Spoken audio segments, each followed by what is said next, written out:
요한복음 1장을 조금 읽어오시면 좋겠다 이런 말씀을 좀 드렸습니다. 그것에 기초해서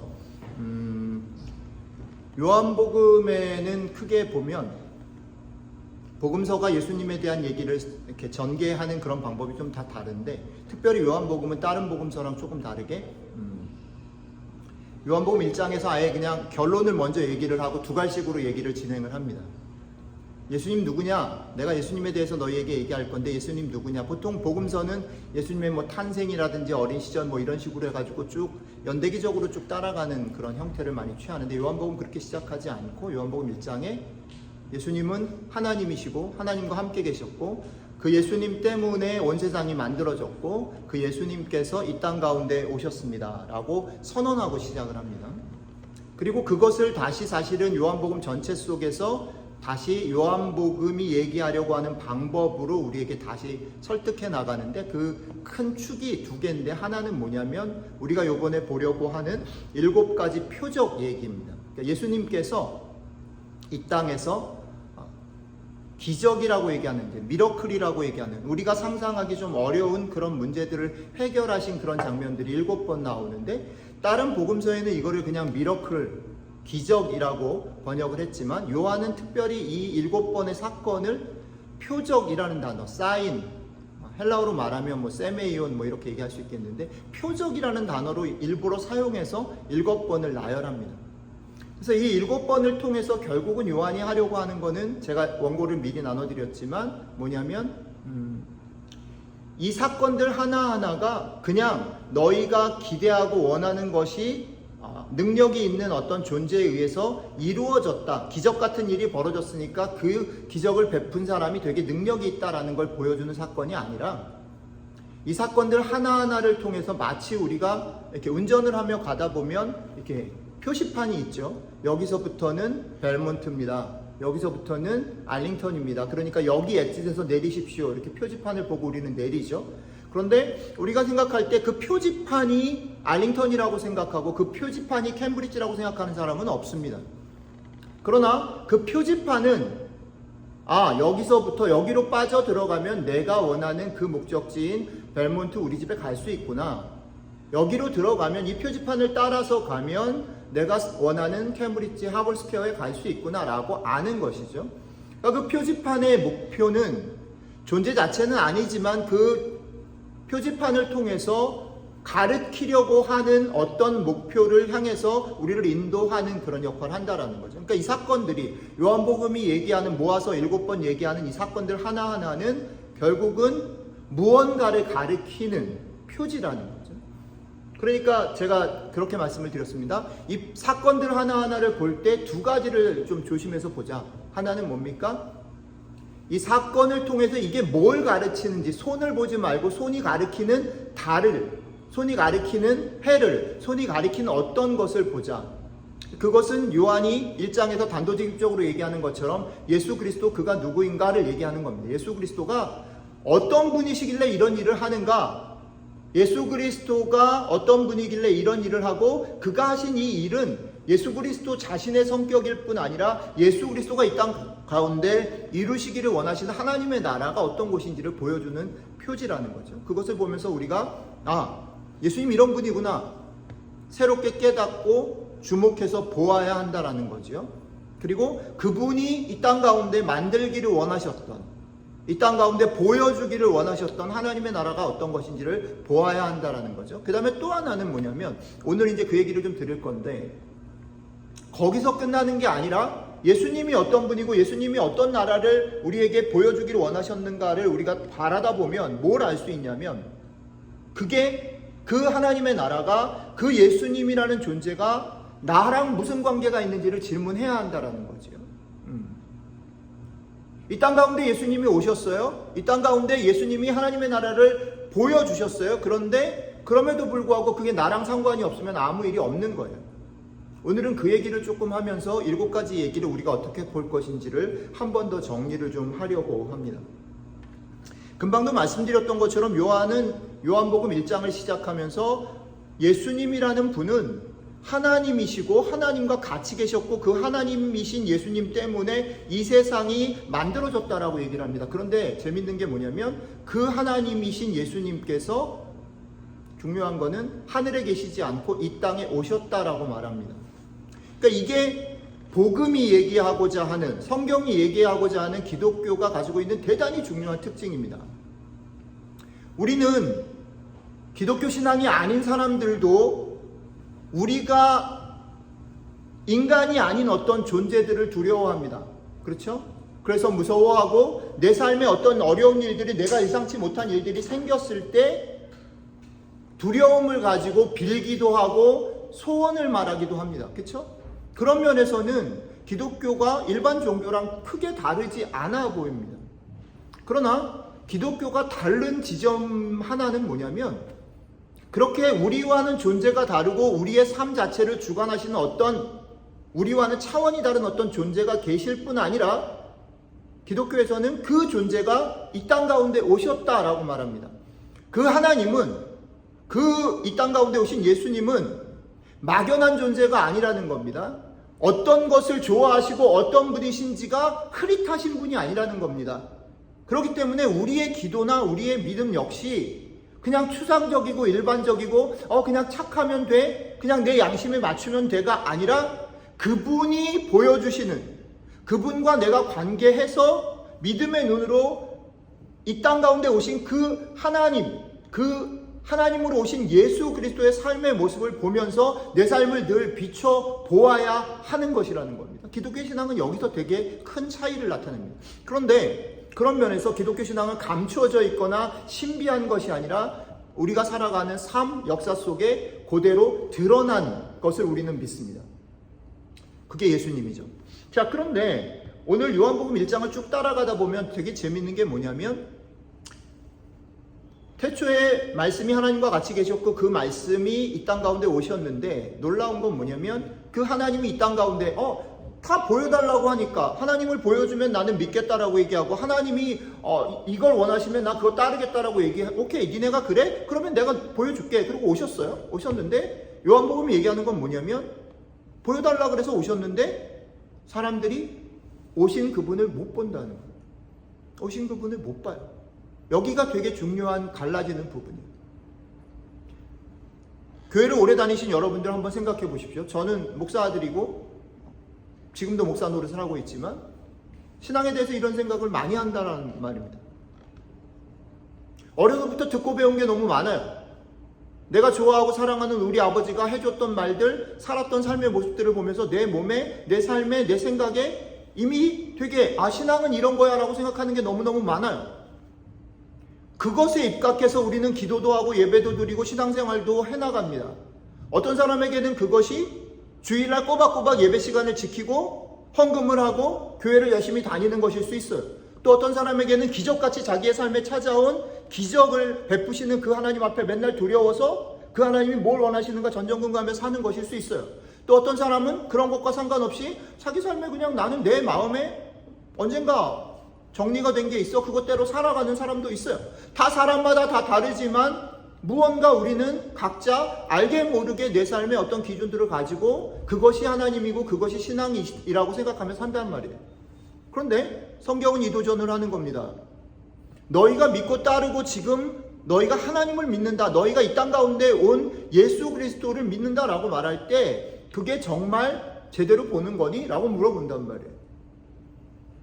뭘 강력하게 도전하냐면 요한복음은 너희가 보고 믿는 것이 의외로 아닐 수도 있어, 착각일 수도 있어. 그러니까 다시 한번 볼래? 라고 도전하는 거예요. 분명히 우리는 성경을 통해서 하나님을 봅니다.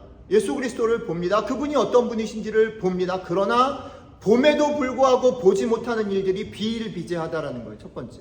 그 다음에 두 번째 본문에 보면 오늘 이 얘기를 요한이 어떻게 이끌고 나가냐면 그렇게 선언을 하고 난 다음에 아까 읽었던 요한복음 1장 14절까지 쭉 내려온 다음에 그 아래에서 이제 그 얘기를 사람들 얘기로 풀어서 설명을 합니다. 그래서 요한복음 1장에 보면 여러 종류의 사람들이 등장하죠.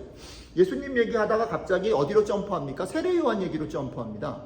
그죠? 그 다음에 두 번째는 세례 요한 얘기가 끝나고 난 다음에 그 다음 누가 나옵니까? 세례 요한의 제자였던 안드레가 데려온 베드로 얘기가 튀어나옵니다. 그 다음에 세 번째는 누구 얘기가 나옵니까? 또 비슷하게 요한의 제자였던 듯이 보이는데 빌립 얘기가 나오고 빌립이 데리고 온 나다나엘 얘기가 나옵니다. 이 세 가지 얘기, 이 세 가지 종류의 사람들 얘기를 통해서 요한은 앞의 얘기를 다시 설명하고 있습니다. 뭐냐면 오늘 제목, 보는 것, 보이지 않는 것, 그리고 믿는 것, 이게 도대체 뭐냐는 거예요. 우리 눈에 예수님은, 그들의 눈에 예수님은 오셨어요. 이 땅 가운데 그 당시 우리는 지금 그것을 성경을 통해서 알고 있지만 그들은 직접 그들이 사는 현장에 예수님이 오셨어요.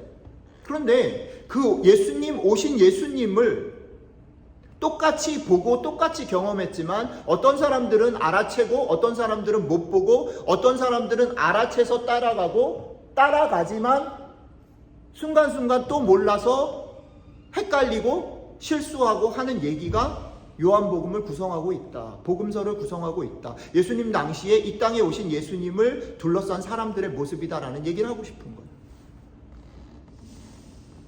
사람들은 예수님이 오시기 전에 세례 요한이 먼저 왔는데 세례 요한이 되게 지난주에 여러분들 보셨는지 모르겠는데 그런 거죠. 정치가 얼마나 사람들을 흥분시키는가를 좀 부럽기도 하고요. 민주당 전당대회, 미국 전당대회를 항상 중계하잖아요. 뭐 민주당 사람들에게만 중계하는 게 아니라 미국이 참 부러워요. 그런 거 보면. 한편으로는 약간 무섭기도 하고. 와, 연설들을 듣는데 막 울기도 하고 막 그랬어요. 어떤 사람들에게 있어서 정치는 대단히 선동적이지만 대단히 매력적이에요. 사실은 우리 삶에 일어날 것 같지 않은 일들이지만 그 메시지 하나를 가지고 사람들을 들었다 놨다 해요. 그리고 사람들의 마음을 결집시켜요. 세례 요한이 그런 모습이었을 것 같다라는 생각을 하는 겁니다. 당시 상황 속에서 세례 요한은 그런 면에서 엄청난 스타였어요. 그렇기 때문에 사람들은 그가 메시아이기를 기대하고 바랐어요. 근데 성경은 이 얘기를 하는 거예요. 세례 요한 포함해서.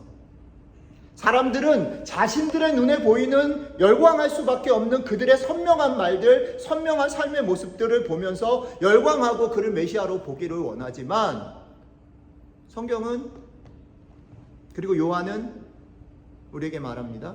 그들은 보지 못했다라고. 요한의 입을 통해서 이렇게 말합니다. 나는 메시아가 아니야 라고 말합니다. 그리고 요한의 눈을 통해서 뭐라고 말하냐면 내 뒤에 오는 분이 계시는데 그분은 하나님의 어린 양이야. 죽을 거야. 라는. 왜 예수님보다 요한이 더 주목을 받았냐면 사실은 먼저 왔기 때문이기도 하지만 그의 메시지가 되게 매력적이었을 것이기 때문입니다. 예수님의 모습은 이사야서를 포함해서 구약의 전체 그리고 그의 삶의 모습들을 보면 그렇게 매력적이지 않았어요. 사람들 눈에 보이는 것, 보이지 않는 것, 자기 눈에 보이는 것에 의해서 끌려가는 사람들과 그렇기 때문에 정작 보아야 될 것을 못 보는 사람들이 존재한다라는 것을 얘기하고 있지요. 뒤에 안드레 얘기, 베드로 얘기, 그 다음에 빌립과 나다나엘 얘기도 약간씩의 차이는 있지만 같은 얘기를 다루고 있어요. 눈에 보이는 것과 보이지 않는 것, 그리고 보이지 않는 것을 보지 않으면 믿을 수 없는 것에 대한 얘기를 하고 있어요. 그리고 여기서 되게 중요한 특징 하나를 조금 설명하고 넘어가는 게 좋을 것 같은데 세례 요한, 베드로, 안드레, 뒤에 나다나엘 이 사람들의 중요한 공통적인 특징은 뭐냐면 1번은 지금 눈에 보이는 것 아닌 것을 어떻게든 만났고 보았어요. 그래서 믿을 수 있었고 따라갔어요. 그런데 요한복음 전체는 재밌는 게 뭐냐면 세례 요한의 모습을 뒤에 소개합니다. 어떻게 소개합니까? 세례 요한은 그렇게 믿었어요. 그래가지고 자기가 모든 권력들을 가졌고 스포트라이트를 받았어요. 그런데 그것을 양보할 수 있었어요. 왜? 자기는 그런 존재가 아닌 걸 알았기 때문에. 그런데 그럼에도 불구하고 세례 요한이 죽기 전에 어떤 얘기를 합니까? 감옥에서 요한복음 뒷부분에 보면 자기 제자들을 보내서 예수님에게 다시 묻습니다. 다시 물었다는 얘기는 뭐예요? 믿지 못했다는 얘기죠. 확인하고 싶었다는 얘기죠. 그 얘기는 무슨 얘기입니까? 세례 요한이 어느 누구보다 복음서에 나타난, 그리고 예수님 당시에 살았던 어느 누구보다 예수님에게 칭찬을 들었던 사람이고, 자기가 어떤 존재인지, 그리고 자기가 왜 누구에게 부름을 받았는지, 자기가 누구를 증거해야 되는지를 제일 잘 알았던 사람입니다. 대표적인 사람이에요. 그런데 그 사람조차도 요한복음 뒷부분에 따르면 뭐예요? 의심할 수밖에 없었어요. 완전히 믿을 수 없었어요. 그 뒤에 나오는 베드로, 뭐 영락없죠. 우리가 잘 알고 있죠. 다 설명하지 않겠습니다. 나다나엘은 뒤에 보면 이 나다나엘이 예수님의 제자 중에 누구인가에 대한 논쟁들은 많이 있습니다. 아직 결론이 나지 않았는데, 이름이 나다나엘로 여긴 소개되어 있지만 뒤에는 복음서 어디에도 나다나엘이라는 이름 나오지 않기 때문에 이 나다나엘이 아마도 도마라고 생각하는 사람도 있고, 여러 가능성들에 대해서 학자들이 논의합니다. 어쨌든 간에 여기서 나다나엘도 예수님을 따르게 됐어요, 제자로. 그런데 베드로든 안드레든 빌립이든 나다나엘이든 예수님을 따랐던 제자들의 모습이 보여주는 모습은 뭡니까? 분명히 그들은 남들이 못 보는 걸 봤어요. 그리고 예수님의 그 부르심에 응해서 제자가 됐습니다. 그들의 삶을 다 드렸어요. 그런데 그들이 걸어갔던 삶의 모습은 뭡니까? 예수님 잘 알지 못했어요. 복음서에 계속되는 얘기는 뭐냐면, 그들은 계속 예수님을 착각해요. 예수님을 오해해요. 심지어는 예수님께서 부활하셨음에도 불구하고 오해하고, 예수님이 승천하시기 전까지 사도행전에 따르면 그들이 믿지 못했어요. 이게 제자들의 모습이에요. 이게 사실은 요한복음이 복음서가 얘기하려고 하는 대단히 중요한 메시지입니다. 두 가지 얘기를 하고 싶어요. 하나는 뭐냐면, 우리들의 삶의 믿음을 가지고 본다라는 게 뭘까라고 말할 때, 우리가 요한복음을 이제 묵상해 나갈 텐데, 요한복음이 얘기하는 7가지 표적을 우리가 읽고 묵상할 건데, 우리가 가져야 될 자리, 태도가 뭐냐? 우리가 당연히 읽고 당연히 믿는다라고 생각했던 것들, 당연히 세상은 이렇게 커먼센스로 돌아간다라고 생각했던 많은 것들을 의심해야 한다라는 겁니다. 다시 물어야 한다라는 겁니다. 그렇게 묻지 않으면, 그건 넘어보지 않으면 여전히 이 사건들 하나하나는 그냥 특별하고 대단한 사건일 수는 있지만 나에게 가르치는 표지를 보여주는 사건이 될 수 없어요. 나는 그 표지와 아무 관계가 없을 수 있단 말입니다. 그러니까 여러분들이 이 요한복음의 한 가지 한 가지 이 표적의 사건들을 따라갈 때에, 그게 가나 혼인잔치든 눈을 뜨게 하는 사건이든 나사로를 살리는 사건이든 어떤 사건이든 되게 다양한 사건들이 있을 텐데, 그 7가지 사건들을 하나하나 따라갈 때에 여러분들이 이 태도를 가지셨으면 좋겠어요. 다시 보는. 이 말씀이 도대체 뭘 가르치는가? 쉽게 이렇게 얘기할 수 있겠죠. 당연히 예수님 가르치겠지, 좋은 얘기겠지. 아니고요. 예수님을 가르치는데 그 예수님이 도대체 어떤 분이냐, 그리고 또 하나는 그 예수님이 지금 나랑 무슨 관계가 있냐, 내 삶이랑 무슨 관계가 있는지 질문하면서 읽어야 된다라는 거죠. 그러지 않으면 아무 상관이 없는 거예요. 그리고 또 하나는 금방 말씀드렸던 것처럼 왜 우리가 이 태도를 견제해야 되냐면, 그 표지, 예수님이 이 땅 가운데 오셔서 우리가 그분을 믿고 그분이 보여주시는 나라를 꿈꾸려고 한다면, 그것은 한 번 딱 사랑에 빠지는 한 번 사건으로 끝나는 것이 아니고, 우리의 평생에 계속해서 어떻게 해요? 실패하고 오해하고 다시 보고 다시 생각하면서 계속해서 확인해 가야 되는 일들이라는 거죠. 그래서 저는 9월 달에 시작하면서 우리가 요한복음 7가지 사건, 7가지 표적들을 하나하나 묵상하는 일들이 올 가을 학기 2024년을 마무리하는 이 가을 학기 시간들 속에 우리에게 대단히 중요한 도전과 질문을 던졌으면 좋겠다라고 생각을 하는 것입니다. 여러분들이 이 말씀을 같이 따라서 묵상하고 같이 나눌 때에, 아까도 말씀드렸지만 하나님께서 하늘에 그냥 계시고 너희는 그래, 내가 생각하는 기준대로 니네가 회개하고 돌아오면 내가 축복하고, 안 그러면 내가 너희를 혼낼 거야, 이 정도가 아니고, 그 하나님께서 이 땅 가운데 직접 우리와 똑같은 모습으로 오셔서, 자 봐, 내가 원하는 게 이거야, 내가 너희를 이렇게 생각해 라고 말씀하시는 그것 속에 들어오시고 그 축복과 그 은혜들을 누리게 되시기를 주님의 이름으로 축복하는 것입니다. 그 얘기가 아까 하종 사모님이 읽어주신 요한복음 1장 14절입니다. 제가 한번 다시 읽어볼게요. 여기서 말씀은 예수 그리스도죠. 예수 그리스도의 이신 말씀이 육신이 돼서 우리 가운데 거하심에 우리가 그의 영광을 보니 아버지의 독생자의 영광이요 은혜와 진리가 충만하더라. 여기서 우리 가운데 거하심에라고 말할 때 이 거하심에라는 단어는 구약 성경에서 계속해서 이스라엘 백성들이 장막을 친다라고 하는 그 동사와 같은 동사를 사용합니다.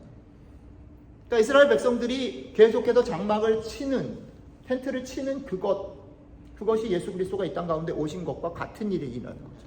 예수 그리스도가 이 땅 가운데 오셔서 이스라엘 백성들이 장막을 쳤을 때 하나님의 구름이 임재하시면 이스라엘 백성들이 하나님 우리와 함께 계시는 걸 보고 알았어요. 그 구름이 이동할 때 장막을 걷고 이동했고 그 구름 따라 갔어요. 마찬가지로 예수 그리스도가 그런 분이라는 거죠. 이 땅 가운데 그렇게 오셨어요. 분명하게. 우리가 그분을 보면서 그분이 얘기하시는 얘기들을 보면서 그분이 원하시는 것, 그분이 우리를 어떻게 생각하시는지, 그분이 이 세상을 어떻게 생각하시는지를 알아가고 따라가면 좋겠다. 그렇게 되는 것이 뭐냐면 우리가 하나님의 영광과 은혜와 진리를 충만히 경험하는 일이다라고 말하는 것이죠. 이번 가을 학기가 이렇게 되었으면 좋겠습니다. 제가 이미 여러분들에게 나눠드렸던 것처럼 7번의 얘기를 매주 하나씩 읽어 나갈 건데요. 제가 고민을 하는 거는 이런 겁니다. 저희가 여름에 조금 루즈하게 영상 같이 제공 안 하고 아침 묵상을 각자 개별적으로 그냥 맡겨드렸는데 다시 가을에 묵상을 다시 시작하면서 저도 영상을 다시 찍을 건데 본문을 우리 매일 성경 본문대로 하면 사실은 지금은 구약으로 다시 넘어가서 열왕기상인가 이렇게 하게 되어 있는데 요 7주 동안에는 요한복음을 같이 묵상했으면 좋겠다라는 생각이 좀 있습니다. 그래서 아마 이번 주부터는 제가 요번 주 그러니까 다음 첫 번째 주일, 그러니까 9월 첫째 주 주일날에는 요한복음 2장에 나타난 첫 번째 표적 얘기를 할 건데 가나 혼인잔치 얘기할 건데 그 얘기를 요번 주 중에 아마 제 기억으로 한 3번, 4번 정도 본문을 좀 나눠서 같은 얘기를 어떻게 요한이 얘기하는지를 매일 묵상하고 여러분들하고 나눌 거예요. 그래서 그거 나누고 그걸 정리해서 제가 주일날 설교를 하는 그런 패턴으로 7번을 진행할 텐데 제가 여러분들한테 부탁드리고 싶은 건 이런 겁니다. 힘 되는 대로 요 한 7주 동안만이라도 여러분들이 할 수 있는 힘 되는 대로 이 얘기를 좀 따라오시면 좋겠다. 따라오실 때 2가지를 부탁드린 거야. 하나는 우리 그렇잖아요. 가나 혼인잔치 예수님이 어렸을 때 우리 많이 불렀잖아요. 예수님이 말씀하시니 물이 변하여 포도주 됐네 막 이렇게 율동도 하고 다시 할 수 있는. 하여튼 너무 잘 아는 거예요. 너무 많이 들었어요. 근데 제로로 놓고 하지 않은 거죠. 제로. 모르는 거다 나는. 그리고 그 사건이 뭔지 알고 싶다. 제로에서 시작하는 거예요. 내가 이전에 들었던 모든 얘기들을 다 지워버리고 요한복음 2장에서 얘기하는 가나 혼인잔치가 어떻게 일어났고 그 분위기는 어땠고 제가 좋아하는 김동성 교사님 표현대로 얘기하면 가서 술도 취해보고 맛도 보고 거기 있는 사람들 표정도 좀 보고 어땠을까도 느껴보고 그 분위기도 좀 생각해보고 그 속에서 예수님은 어떤 마음이었고 뭘 얘기하려고 했을까 질문하면서 좀 보자는 거죠. 그리고 그걸 통해서 그게 뭘 가르쳐요? 예수님 가르친다 했죠. 예수님이 가져오시는 하나님의 나라 가르친다 했는데 뭘 가르치나죠. 그리고 마지막 2번째는 뭐냐면 그래서 그게 지금 나랑 무슨 상관이에요? 나는 지금 개강하느라 정신이 없는데 저는 이번 주에 이제 저희 셋째를 대학교 보내는데 그거는 정신이 없는데 여름방학 끝내느라 정신이 없는데 정신이 없는 내 삶과 예수님이 가나 혼인잔치에서 물로 포도주를 만든 거는 무슨 관계가 있냔 말이죠. 관계가 있어야죠.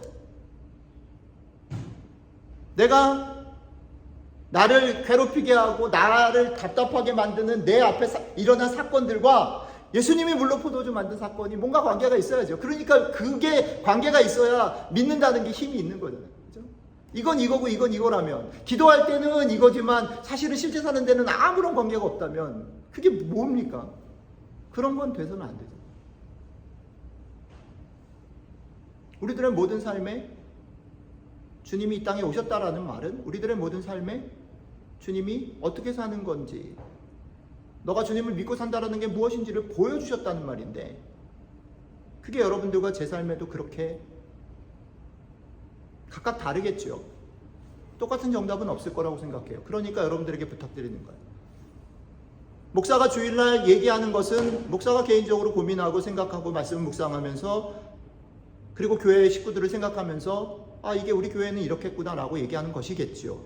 그러나 그것이 여러분들의 것이 아닐 수는 있죠.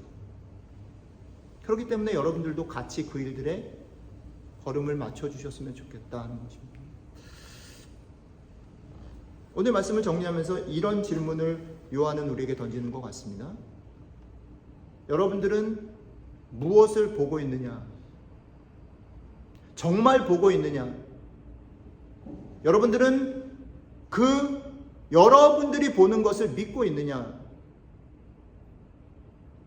그리고 조금 더 실제적인 질문은, 여러분들이 보고 믿는 것 때문에 여러분들의 삶에 얼마나 영향을 받고 그것 때문에 여러분들의 삶이 바뀌고 있느냐?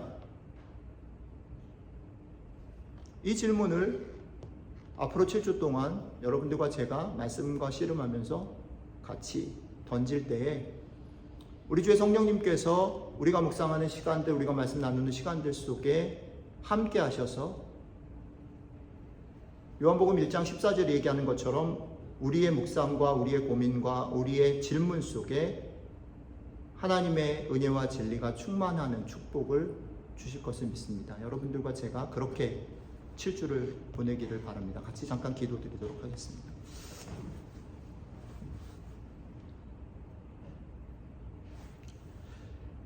이 하나님, 저희들의 기도가, 저희들의 예배와 찬양이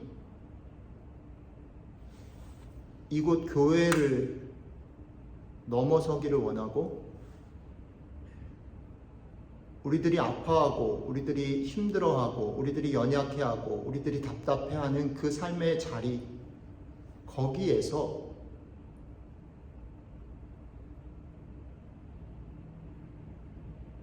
동일하게 우리와 함께 하시는 그 하나님, 우리 가운데 오신 예수 그리스도 때문에 우리의 삶이 이렇게 힘을 냈습니다. 이렇게 바뀌었습니다. 이렇게 도움이 됐습니다.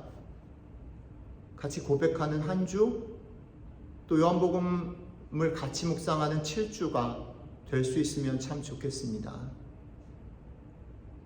우리는 지난 시간 주님께서 너무나 좋은 것들을 주셨음에도 불구하고 늘 우리 앞에 놓인 것들에 두렵고 떨고 낙심하고 영향을 받는 사람들인 것 주님 아시죠? 성령님, 그런 우리들 가운데 이 시간 함께 해주셔서 다시 한번 우리에게 주신 말씀, 우리에게 함께 하신 예수님 바라보는 기쁨들을 누림으로 그것 때문에 우리들의 삶이 풍성해지고 우리의 삶 가운데 은혜와 진리가 충만한 것들을 경험할 수 있었으면 좋겠습니다. 감사드리며 우리 주 예수님 이름으로 기도드렸습니다. 아멘.